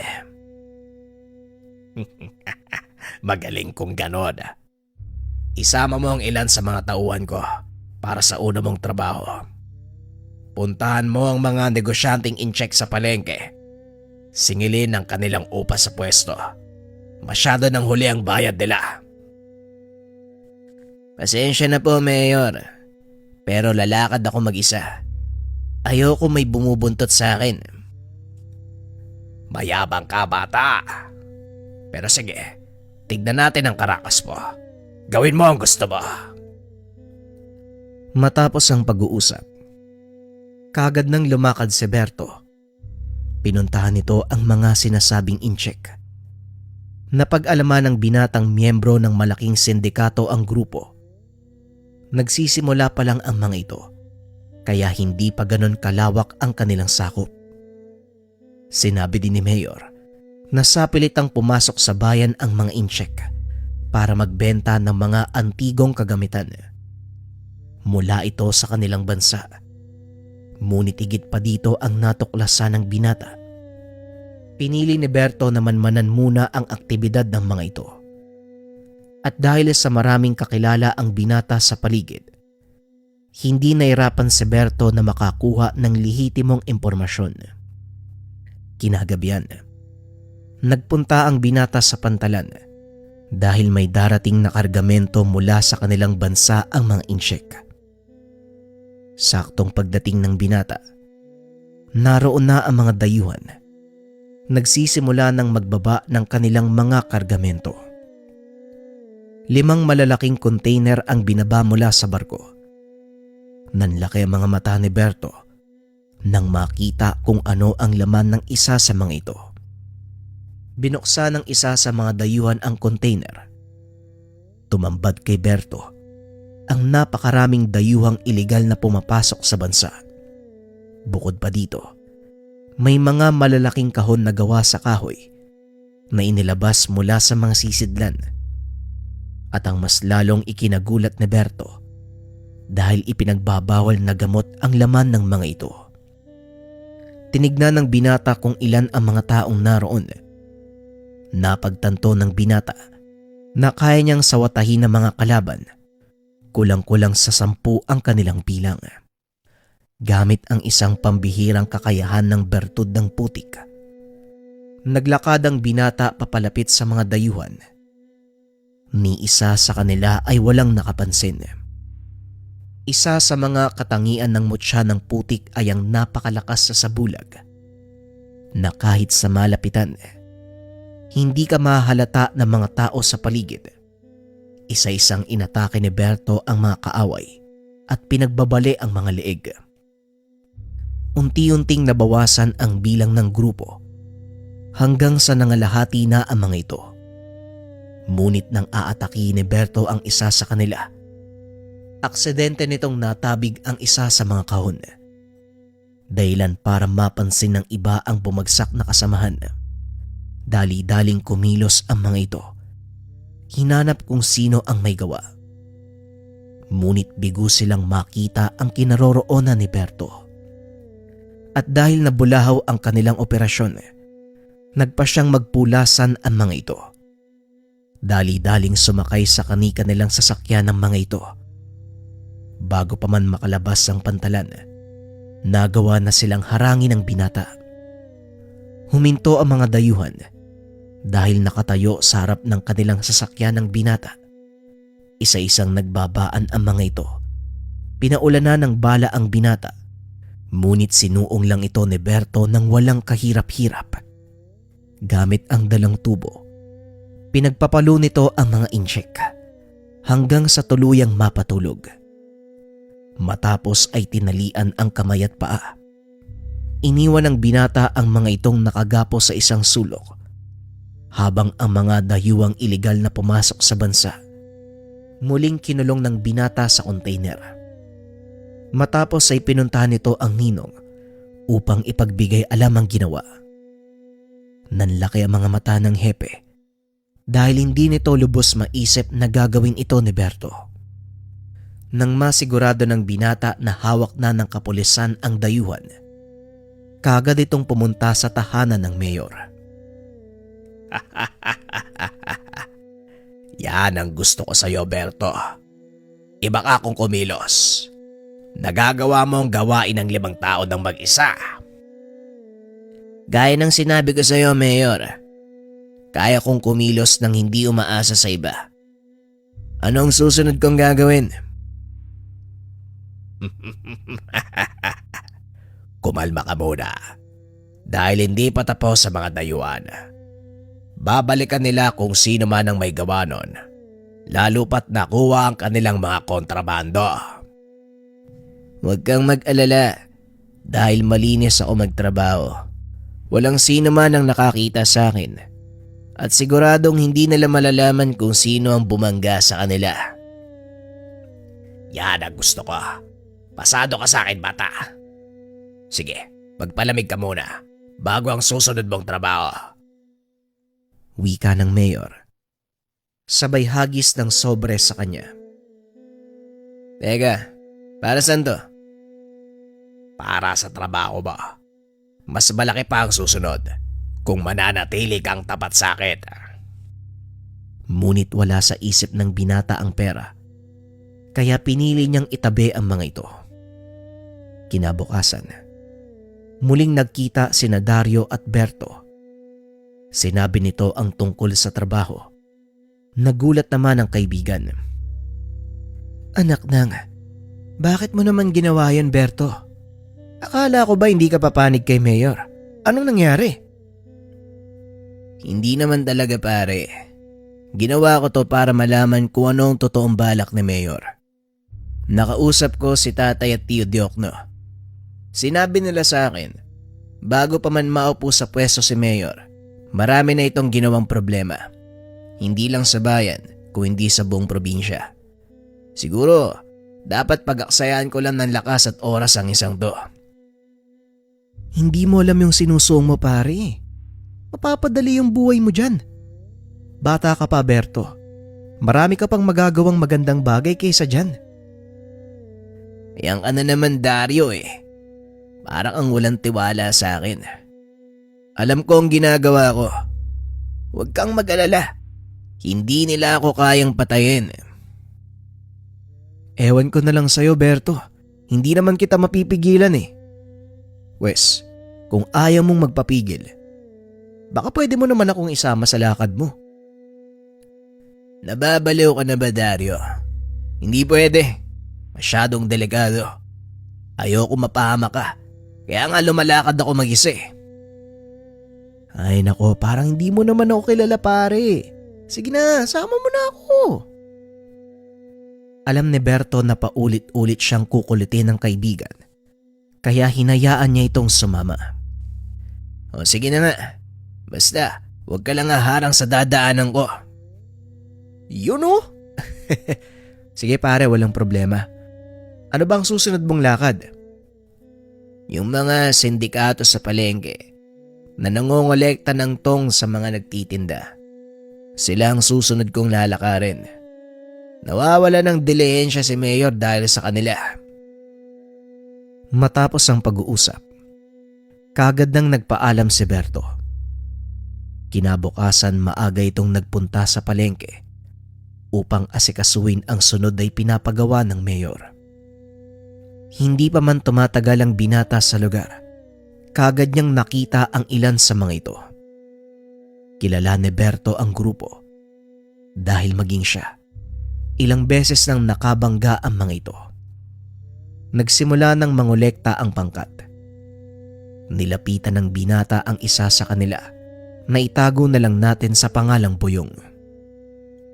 Aba, tignan mo nga naman. Ang aga mo yatang sisirain yung araw ko, Berto ah. Anong ginagawa mo dito? Talagang matutuluyang masira ang araw mo kung hindi nyo ititigil ang ginagawa nyo dito. Biglang tumawa ng malakas si Buyong. Tinawag ang ilan sa mga kasama. Pinipigilan mo kami. Bakit? Ano ba sa tingin mo magagawa mo? Mag-isa ka lang. Huwag mo sabihing inaanak ka ng hepe. Samantalang si Dario naman, nakaabang lang sa sulok. Iniintay ang susunod na mangyayari. Hindi ako maasa kahit kanino. Nakita mo bang may kasama ako? Wala naman ah. Kaya ko kayong pabagsakin. Alam mo na yan, Buyong. Kaya kung ako sa'yo, itigil nyo na ang ginagawa nyo para maiwasan na natin ang mas malala pang eksena. Biglang nag-init ang ulo ni Buyong. Naglabas ito ng baril. Itinutok sa sentido ng binata at muling nagsalita. Sa palagay mo sasantuin ka ng bala ko? Sige, ngayon ka magangas. Isa-isang bumunot ng baril ang mga kasama ni Buyong. Nang makita ng mga tao ang kaguluhan, dali-daling nagtakbuhan ang mga ito palabas ng palengke. Nang makita ni Berto na ligtas na ang lugar, dito siya nagsimulang magsalita. Sa tingin mo, Tatalab ang mga bala nyo sa akin. Habang nakangiti ng nakakaloko. Eh di tignan natin. Sabay kalabit ng gatilyo. Napapaling lang si Berto. Laking gulat ng kalaban dahil hindi nga tumalab ang bala sa ulo nito. Aray ko, masakit yun ah. Walang yang to. Sabay hawak sa batok ni Boyong. Walang tigil na inumpog sa posteng gawa sa tubo. Pinagbabaril siya ng ilan pa sa mga kasama nito, ngunit wala pa ring epekto. Tila tumatalbog lang ang bala sa katawan ni Berto, kaya nagpasya ang mga ito na umalis na ng lugar. Sa kasamaang palad, hindi na nila nagawa pang makalayo. Dahil bigla namang lumitaw si Dario sa kanilang harapan, pinagpapalo ang mga ito ng dalang tubo. Ilang sandali pa narinig na ni Berto ang sirena ng pulisya. Kagad na itong niyaya ni Dario dahil paniguradong masisermonan na naman ito ng kanyang ama sa oras na mahuli. Sibat na tayo pare. Delikado kapag nadampot ka na naman. Kumalma ka nga Dario. Palagi kang natatarante, kaya ayaw kitang kasama. Parang nakalimutan mo yata, si Mayor ang nag-utos sa akin. Napailing na lang si Dario. Ilang minuto pa ang nakalipas ay tuluyan ng dumating ang mga kapulisan sa pangunguna ng hepe. Sinasabi ko na nga ba eh. Ikaw na naman ang may pakanan nito eh. Nakakagigil na kasi ang ugali nila, Ninong. Mantakin mo, araw-araw silang nangongolekta ng tong sa mga nagtitinda. At kapag hindi nakapagbayad, tinatakot nila. Sinisira ang paninda. Hindi ko na masikmura ang ganong kaganapan. Alam ko, Berto. Pero kahit kami walang magawa eh. Dahil nasa ilalim sila ng malalaking tao. May kukulong namin sila ngayon, pero siguradong kinabukasan lalaya na naman sila.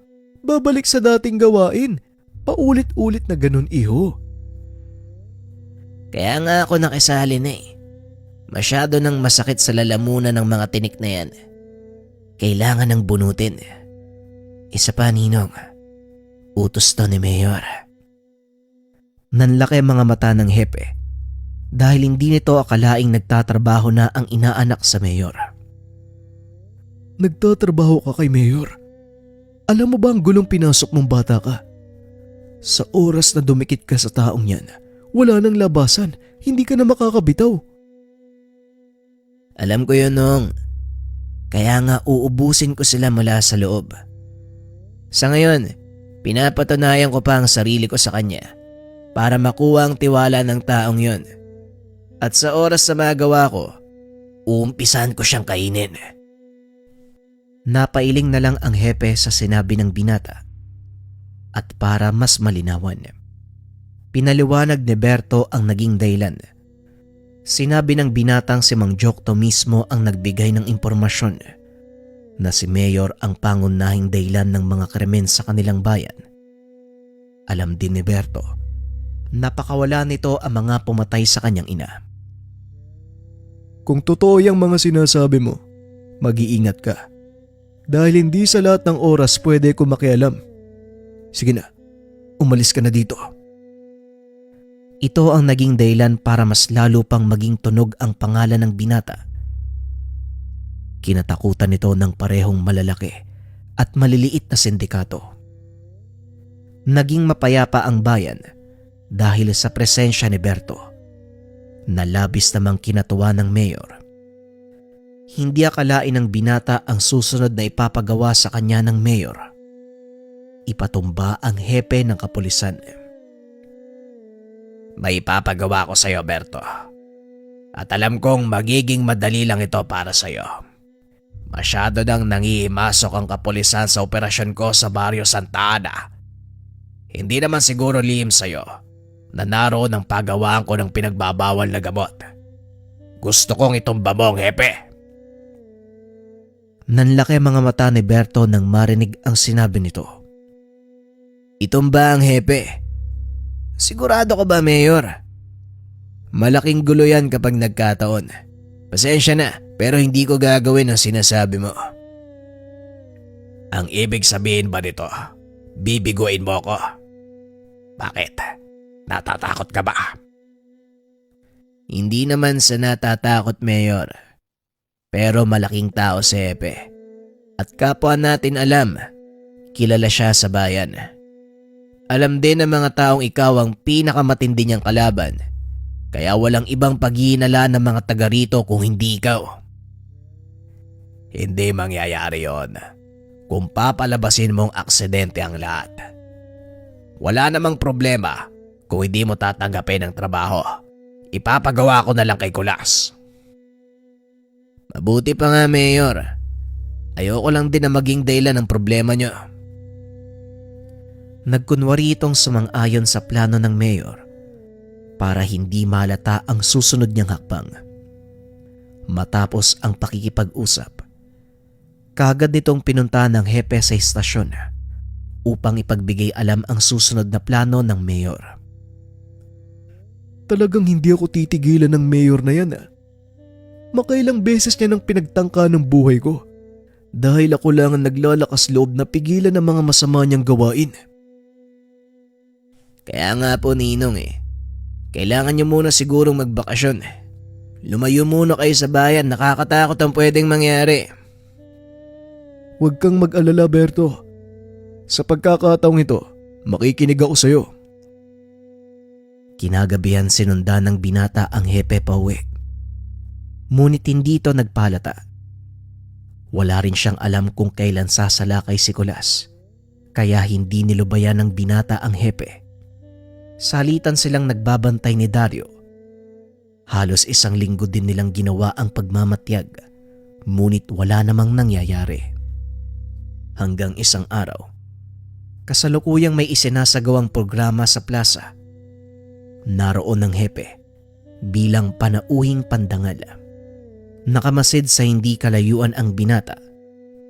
Namataan nito si Kulas na umaaligid sa mismong sasakyan ng hepe.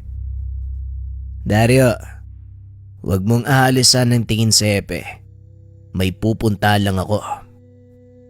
Dali-daling pinuntahan ni Berto si Kulas na noon ay pilit nang binubuksan ang pinto ng sasakyan ng hepe. Laking gulat nito nang bigla siyang hatakin ni Berto palabas ng sasakyan at walang tigil na pinagsusuntok. Dahil sa nangyaring kaguluhan, nakuha ng dalawa ang atensyon ng mga pulis sa paligid. Kaagad silang dinampot. Tignan mo yung ginawa mo. Hindi ko tuloy natapos ang pinapagawa ni Mayor. Ikaw ang mananagot sa oras na malaman niya to. Kapwa silang ikinulong ni Berto. Kalaunan ay pinalaya din ng binata dahil napatunayang totoo ang binitawang salaysay nito. Nilooban ni Kulas ang sakyan ng hepe. Pasensya na, Kulas. Mukhang mananatili ka dyan ng ilang araw. Huwag kang mag-alala. Ako nang bahalang magsabi kay Mayor ng kapalpakan mo. Matapos makalaya ay kagad nitong kinausap ang hepe. Alam kong lalabas din ng kulungan ng isang yan, Ninong. At ako na ang bahala. Ang mabuti pa, umalis ka na sa bayan. Nako iho, wag mo na akong alalahanin.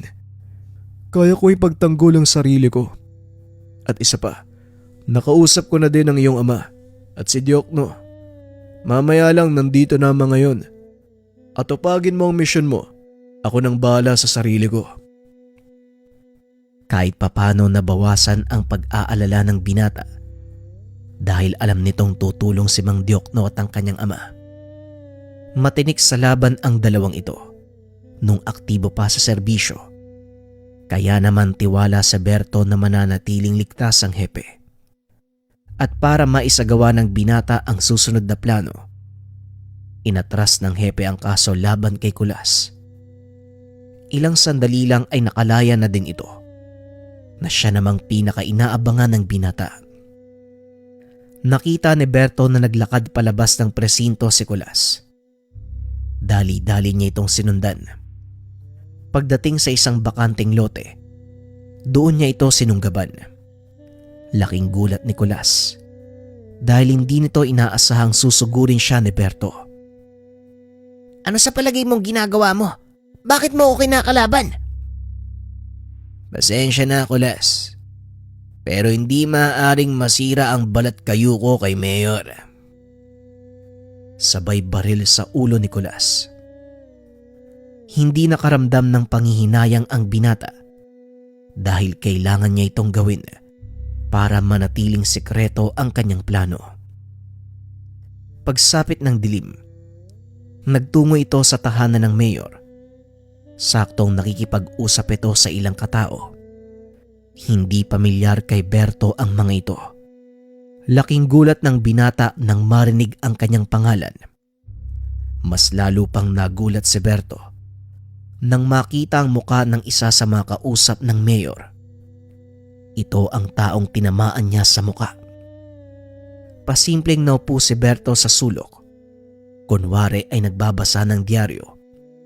Pinakinggan nito ang usapan ng grupo. Wala kayong dapat katakutan. Hawak ko sa legang anak ni Kitong. Anumang sabihin ko ay susundin niya. Kaya magagawa niyo ang mga plano niyo nang walang nangingialam. Siguraduhin mo lang, Mayor. Dahil sa oras na mabulilyaso kami, titiyakin ko na hindi ka na makakatakbo sa susunod na eleksyon. Huwag kang mag-alala, Amante. Ako nang bahala. Napagtanto ni Berto na ang pangalan ng taong pumatay sa kanyang ina, Amante. Muling bumalik ang sakit ng alaala sa binata. Pilit nitong pinigilan ng sarili. Nagantay ng tamang pagkakataon si Berto hanggang sa dumating ang araw na magpang-abot sila ng mga taong pumatay sa kanyang ina. Dumating na sa bayan ng mga kaibigan ko. Nagsisimula na ang kanilang negosyo. Salamat sa iyo. Nabawi natin ang mga pwesto ko sa palengke. Ngayon ang magiging trabaho mo. Proteksyonan si Amante at ang pasugalan nila. Teka, hindi ko pa nakikita si Kulas. Ano bang nangyari sa taong yon? Ilang sandali pa ay dumating ang isa sa mga tauhan nito. Laking gulat ng Mayor nang malamang patay na si Kulas. Natagpuan itong nakahandusay sa isang bakanteng lote sa gawing dulo ng bayan. Mukhang nabigo si Kulas Nabubuhay pa din ang lintik na epe. Bakit kasi hindi pa ikaw yung kumilos, Berto? Teka lang, Mayor. Huwag mong isisi sa akin ang kabiguan ng tauhan mo. Kasalanan ko bang hindi pa nawawala ng bangis ang hepe? Talagang pinapasakit ng hepe na yan ang ulo ko Magiging malaking tinik sa lalamunan ng taong yan. Kaya hanggat maaari, wag na wag mong papabayaan ang pasugalan nila, Amante. At sa oras na malaman ng kapulisan, siguradong hindi sila titigil hanggat hindi napapahinto ang operasyon. Muli namang nakaisip ng plano si Berto. Matapos ang pag-uusap, kaagad nitong pinuntahan si Dario. Sinabi ang plano. Nagulat din ito nang sabihin ni Berto na nahanap niya na ang mga taong pumatay sa ina. Dario, puntahan mo si tatay at sabihin sa kanila ang bala ko. Alam na nila ang gagawin. Bilisan mo dahil ngayong gabi ko isasagawa ang pagpapabagsak kay Mayor. Biglang kinabahan si Dario sa sinabi ni Berto. Ngunit wala na itong magagawa pa. Dali-daling lumabas ang binata at kinausap si Mang Kitong. Samantalang si Berto naman pumunta sa pasugalan ni Amante upang siguraduhin naroon ang mga ito. Gamit ang kakayahan sa pagbabalat kayo, tinago ni Berto ang kanyang itsura. Isa ito sa mga orihinal na kakayahan ng mutya ng putik. Ngunit hindi ito nagtatagal. Ilang oras lang. Maaari ding bumalik sa dati ang itsura ng may tangan. Depende sa antas ng kanyang kakayahan. Ikaw ba si Berto? Ang sinasabi ni Mayor. Parang ibang Bertong nakita ko noon. Beno, wala akong pakialam. Hanggat nagagawa mo ang trabaho mo, wala tayong magiging problema. Sabay lakad papasok ng opisina. Hindi naman nagsalita si Berto. Pilit nitong pinipigilan ng galit. Hanggang sa dumating si Mang Diokno. Naupo ito sa isang mesa habang inaantay ang hudyat ni Berto. Kasama din ng mga ito ang kapulisan na nagkukunwaring mga sugarol. Nakaantabay ang mga ito sa sulok kung sakaling magkaroon ng aberya sa operasyon.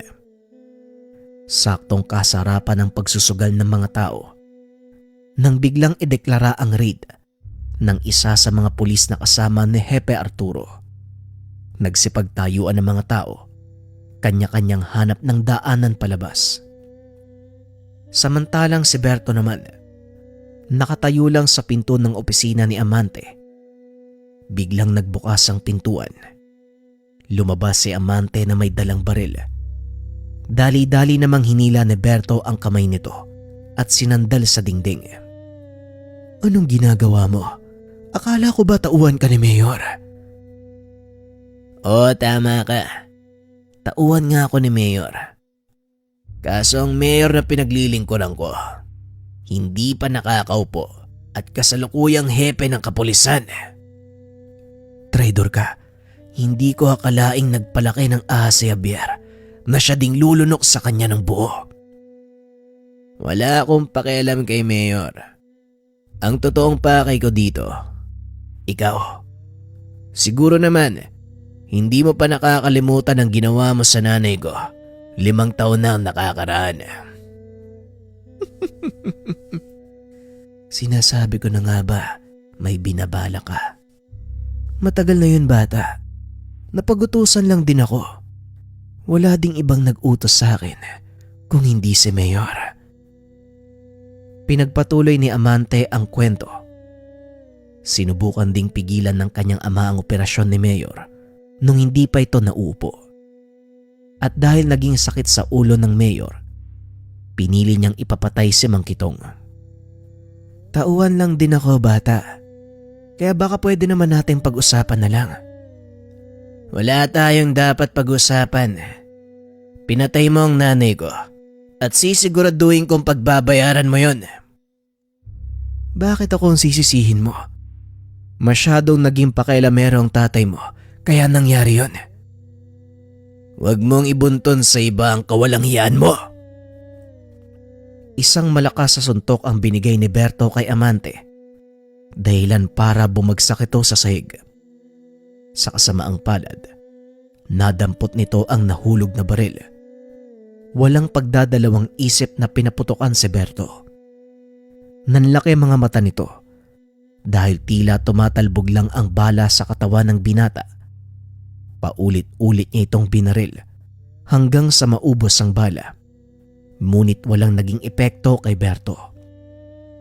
Nakalimutan nata sabihin ni Mayor Javier ang dahilan kung bakit niya ako kinuwang tauhan. Sabay dampot ng naputol na paa ng bangkuan. Hinampas ito sa mukha ni Amante. Paulit-ulit itong ginulpe ng binata hanggang sa hindi na makakilos. Tama na yan, Berto. Hindi niya na kayang lumaban. Hayaan mo na ang kapulisan. Kailangan nating puntahan si Mayor. Paniguradong sa mga oras na to, tatakas na din siya. Ako na po ang bahala sa kanya. Dumito na lang po kayo. Dali-daling pumunta ang binata sa tahanan ng Mayor. Naabutan niya itong isinasakay ang mga bag na punong-puno ng pera. Nang mapansin ng mga tauhan ni Mayor ang binata, pinaulanan ito ng bala. Tinanggal ni Berto ang kanyang suot na sapatos. Naglakad ng nakayapak sa lupa. Dito pinamalas ng binata ang buong kakayahan ng tangang mutya. Kahit gaano kalakas ang baril na gamit ng mga kalaban, hindi ito tumatalab kay Berto. Laking gulat ng Mayor nang itinaas ng binata ang kanyang kamay. Isa-isang nilamon ng putik ang mga tauhan nito. Berto, parang awa mo na. Hayaan mo lang ako mabuhay. Sa'yo na ang lahat ng perang to. Habang ipinapakita ang bag na punong-puno ng pera. Pasensya na, Mayor. Pero hindi pera ang habol ko, kung hindi ang buhay mo. Tinutok nito ang kamay sa alkalde. Dahan-dahang lumikop sa katawan nito ang napakaitim na putik. Ikaw ang magsisilbing pagkain para sa aking alagang mutya. Matagal ko nang hindi nagagawa to eh. Kung hindi lang dahil sa mga sukab na kagaya mo. Alam nito ang totoong kakayahan at pinagmula ng mutya ng putik. Isa itong gamit sa kaliwa na nangangailangan ng buhay na alay sa tuwing papakainin. Si Mayor Javier ang naging sakripisyo para dito. Dinig sa paligid ang nakakatakot na sigaw ng Mayor hanggang sa tuluyan itong kainin ng lupa. Matapos maisagawa ang plano, kaagad bumalik si Berto sa mga kasamahan. Nadala ng hepe ang mga tauhan ni Amante. Siniguradong hindi na makakalabas pa ang mga ito. Patong-patong na kaso ang sinampa sa kanya ng pamahalaan. Maging sa alkalde na noon na hindi na mahagilap ng kapulisan. Walang kaalam-alam ang mga ito sa ginawa ni Berto. Tanging si Mang Jokno lang ang nakakabatid sa totoong ginawa ng binata. Sa paglipas sa mga taon, muling nanumbalik sa kayusan ng kanilang lugar. Nagretiro si Hepe Arturo at gaya ng hula ni Berto, tumakbo ito bilang alkalde at pinalad na manalo sa halalan. Samantalang ang kaibigan ni Berto na si Dario, binigyan ng pagkakataong makapasok sa pulisya. Maging si Berto ay niyakap ang pagiging pulis. Sa wakas ay nagkaroon ng kabuluhan ng kanyang buhay. Hindi kagaya ng mga naunang humawak ng bertud ng putik. Ginamit niya ito upang mapanatili ang kaayusan ng bayan. Sinong mag-aakala ang isang sangganong antingero magiging tapat na lingkod ng batas? Siguro nga totoo ang kasabihan na hindi natin masasabi ang magiging tadhana ng isang tao. Ngunit masaya si Berto. Nagkaroon ng saysay ang kanyang buhay dahil sa mutya ng putik.